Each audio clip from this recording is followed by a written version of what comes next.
কলকাতার আরজিকর মেডিকেল কলেজের মহিলা ডাক্তারের ধর্ষণ ও নৃশংসভাবে হত্যার প্রতিবাদে এবং প্রত্যেক মহিলাদের সুরক্ষার দাবি রেখে একটা বিশাল র্যালি আয়োজন হলো কুঠিবাড়ি গ্রাম থেকে সরবড়ি মোড় সংলগ্ন এলাকায়।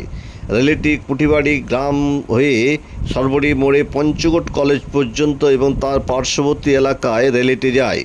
এখানে উপস্থিত ছিলেন কুঠিবাড়ি গ্রামের তথা পার্শ্ববর্তী গ্রামের 2 শতাধিক মহিলা পুরুষ ও বিশিষ্ট গুণীজন ব্যক্তিরা, সাথে ছোট ছোট ছেলেমেয়েরা পা মিলিয়েছেন। প্রতিবাদ মিছিলটি উদ্যোক্তা ছিলেন কুঠিবাড়ি গ্রামের সমস্ত গ্রামবাসী, বিশেষ করে গ্রামের মহিলারা।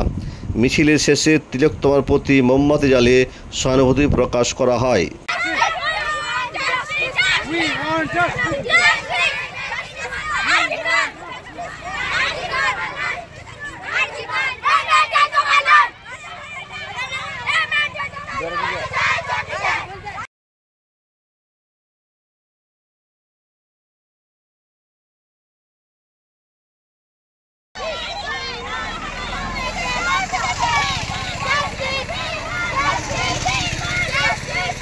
আপনারা যে কুঠিবাড়ি এত বড় একটা মিছিল করলেন, তার মিছিলের আসল উদ্দেশ্যটা কি ছিল?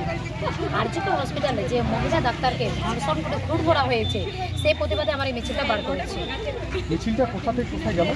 মিছিলটা ফার্স্ট আমাদের গ্রাম কুঠিবাড়ি থেকে সেটা আমাদের পঞ্চকোট কলেজ পর্যন্ত গিয়েছে, তারপর সেটা আমাদের ভামনিয়া মোড়। আচ্ছা, মিছিলে কতজন লোক সংখ্যা ছিল আনুমানিক? 200 হবে। আপনার নাম? রিঙ্কু রয়। আপনাদের উদ্যোগে কে কে ছিলেন গ্রামবাসী? আমাদের সমস্ত গ্রামবাসী ছিল। কুঠিবাড়িতে যে আপনারা বিশাল একটা মিছিল করলেন, তার আসল উদ্দেশ্যটা কি? আমাদের উদ্দেশ্যটা হচ্ছে এটা যে আমাদের এই কুঠিবাড়ি গ্রামবাসীদের যে আরজিকর হসপিটালে যে মহিলা ডাক্তারকে ধর্ষণ করে হত্যা হয়েছে তার প্রতিবাদে আমরা এই মিছিলটা করলাম। আপনাদের মিছিলে কতজন লোক সংখ্যা ছিল? 200-র মধ্যে। আচ্ছা, তাহলে আপনাদের ন্যায় মঞ্চ থেকে আপনাদের দাবিটা কি?